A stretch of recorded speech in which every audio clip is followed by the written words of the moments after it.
J'arrive pas à dormir.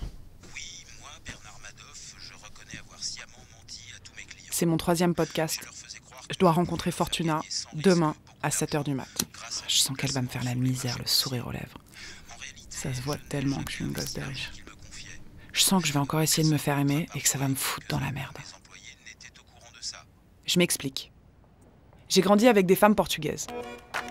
Ici, à Paris, avec Maria H24, et là-bas, au sud de l'Algarve, où ma mère et mon beau-père ont une maison qui a mon âge. Le lien avec le Portugal, c'est depuis toujours pour moi. J'y vais souvent, et quand j'y vais pas, le pays me manque. D'ailleurs, je dis toujours que je suis une petite du village, qui a grandi avec les beignets à la cannelle et les pastéis de nata, alors que je suis née ici et que ma mère est écossaise. Mais uma mentira. Encore un mensonge. Tout ça pour dire que je sais comment elle fonctionne et comment elle me voit. L'équation est « je suis une fille de patronne, donc je me suis toujours fait servir, donc je ne sais rien faire de moi ». Sauf que les femmes qui m'ont éduquée m'ont transmis 2 choses fondamentales. Leur langue et leur savoir-faire.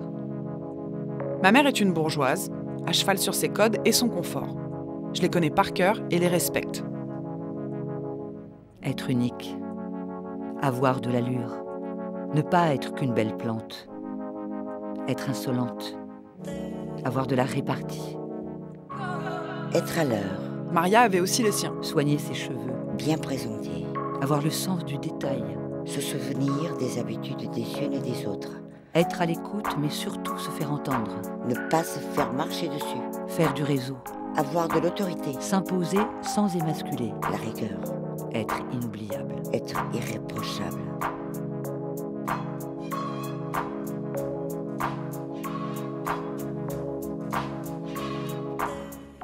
J'ai toujours considéré les codes comme un langage, une sorte de folklore, mais sans la musique tradie.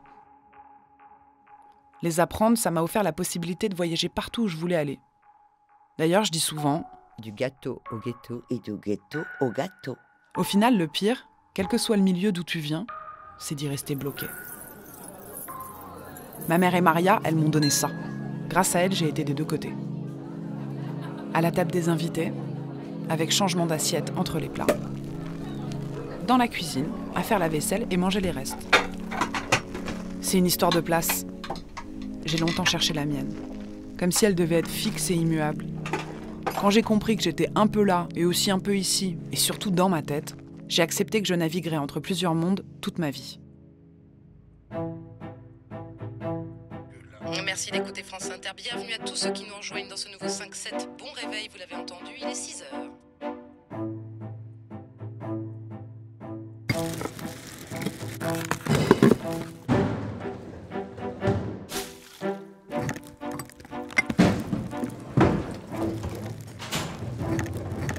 Rentrer la poubelle jaune, sortir la verte. Aller rue Jacob, rentrer la verte. Vérifier si le bar a sorti la sienne. La jaune qui déborde déjà alors qu'elle l'a sortie vendredi. Elles ont toutes leur timing. La valse des poubelles, c'est quelque chose. Rentrer la poubelle jaune. Sortir la verte. Pour Fortuna, tout est automatique.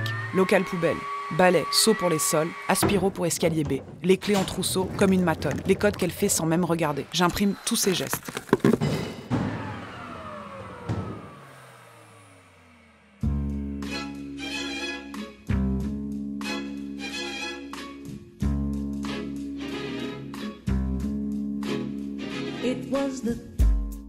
Fortuna est dans cette loge depuis le 1er septembre 88. Presque 30 piges. Une vie.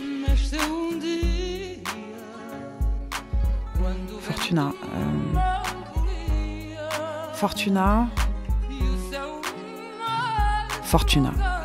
Fortuna, elle a un grain de beauté au-dessus de la lèvre supérieure, côté droit. Les cheveux sombres, comme ses yeux. Le teint pâle et le corps musclé.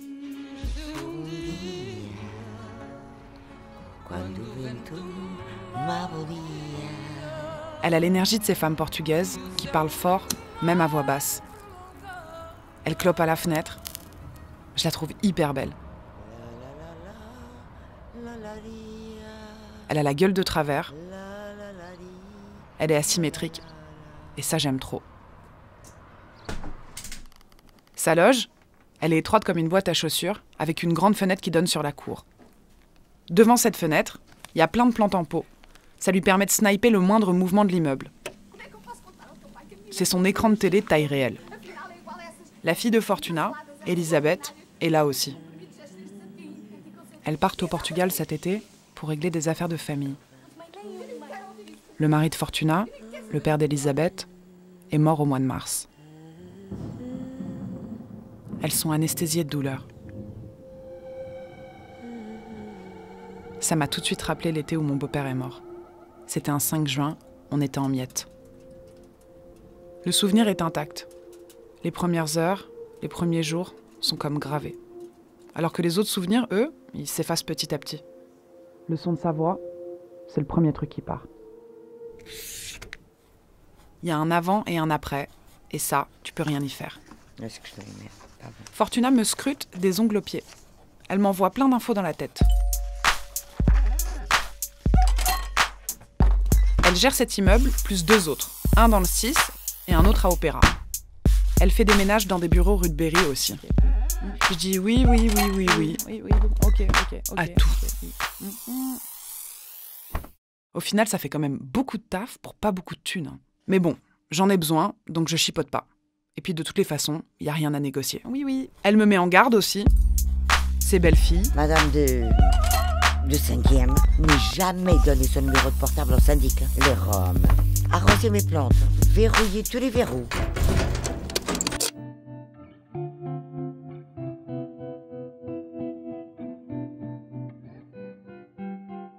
« 9h30, on attend le courrier. Par moments, son visage se crispe. Son regard part loin, une larme coule. Elle l'essuie direct et tire une taffe. Je lui dis que dans notre famille aussi, il est parti. Elle pleure son mari, mais c'est de son père qu'elle me parle. Elle l'a perdu quand elle avait 12 ans. Il était toujours sur son cheval. Elle le suivait partout, sans selle, comme une vraie du village. C'est comme ça qu'elle a eu le visage brisé, par un coup de sabot, un dimanche. À 15 ans, j'ai quitté la ferme. En fait, je fuyais ma mère, mes sœurs. Je fuyais la tristesse. J'ai pris un poste de jeune fille au père pour l'été, chez une famille boulevard Malesherbes. J'étais mineure, j'avais pas de papier. Je savais pas trop comment j'allais m'en sortir. Mais ce qui était sûr, c'est que je ne voulais plus jamais retourner au Portugal. L'été est passé et j'ai tout de suite cherché un autre travail. Et c'est là que j'ai commencé à faire des ménages dans des bureaux. Je sortais pas de 17e. J'avais trop peur des contrôles d'identité. J'ai pas osé demander ma carte de séjour avant la naissance de ma fille. Elisabeth est née 5 ans plus tard. J'ai eu l'impression que ça a duré plus que ça. Pendant 5 ans, tous les jours, j'ai eu peur que ça tourne mal. J'ai eu peur d'être renvoyée au pays. Bon, quelquefois, j'ai pris quand même le risque de sortir du quartier. Mais pas pour faire n'importe quoi, avec n'importe qui, n'importe où. La communauté organisait tous les week-ends des soirées en boîte et des balles le dimanche après-midi. Moi, j'adorais aller au bal. En boîte, il y avait trop de bagarres. C'est là que j'ai rencontré José Luis. C'est le facteur. On récupère le courrier, on monte au dernier. Ici, il n'y a pas de locataire. C'est que des proprios. Lui, il a tout l'étage de l'immeuble. Cette entrée, c'est la porte-service pour le personnel. Il y a de la moquette verte au sol. Elle est flinguée, ça donne un côté british à cette cage d'escalier. Là, c'est l'appartement de Madame Mon. J'ai déjà entendu ce nom. Elle a 85 ans, il y a un Alzheimer qui lui mange la tête. Elle est chiante. Méfie-toi d'elle, hein. Elle te prend l'otage là pour rien. On traverse la cour. Escalier A. Marche en bois usé. Passage répété. L'ascenseur qui va jusqu'au 4e pour tous. Et au 5e, il donne directement dans l'appartement. Elle, son fils est une tête. Il déménage avec sa femme à Londres en juillet. Je crois que c'est lui qui va gérer le Brexit. Je fais croire à tout le monde que je n'ai pas de portable français. Comme c'est des pinces. Personne ne m'appelle sur le numéro portugais, sauf elle là. Je lui ai donné mon numéro français, parce que c'est pas un numéro de... Je suis sûre que si je donne les noms de l'immeuble à ma mère, elle les connaîtra tous. Ah, mais oui, je vois très bien qui c'est. Une femme petite, cheveux blancs, lunettes de vue. J'étais assise à côté d'elle au dîner du lancement du parfum d'Ariel Dombal.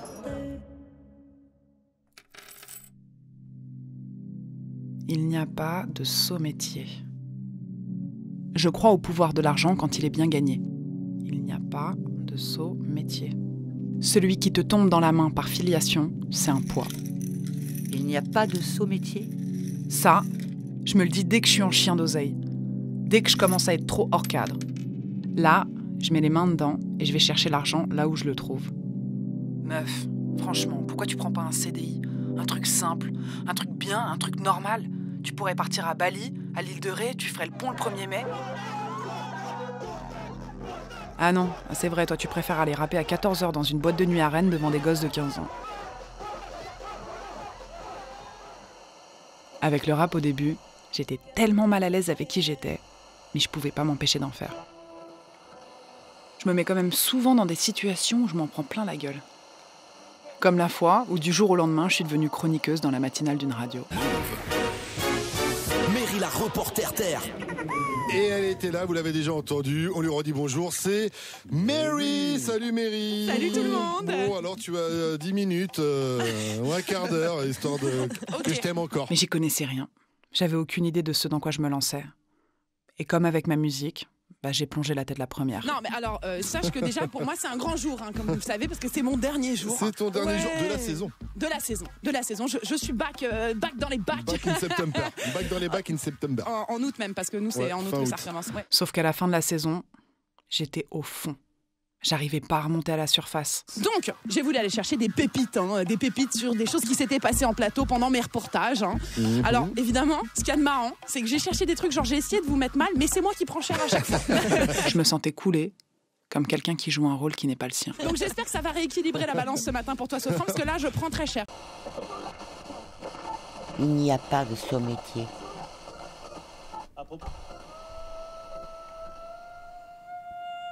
Pas étonnant que j'ai du mal à trouver le sommeil. Je sais plus qui je suis quand je me couche. À partir de demain, je serai seule entre les 4 murs de la loge de Fortuna. Mais si je me suis foutue dans cette situation, c'est bien que je cherche quelque chose. Ce quelque chose, j'ai 1 mois pour le trouver, sans me faire démasquer.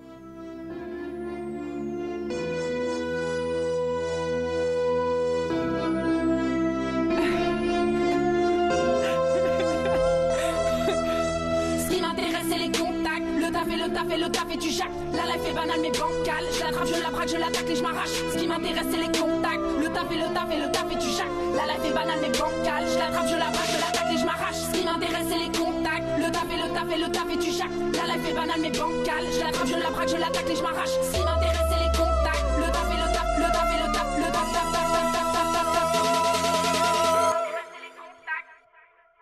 À suivre sur arteradio.com.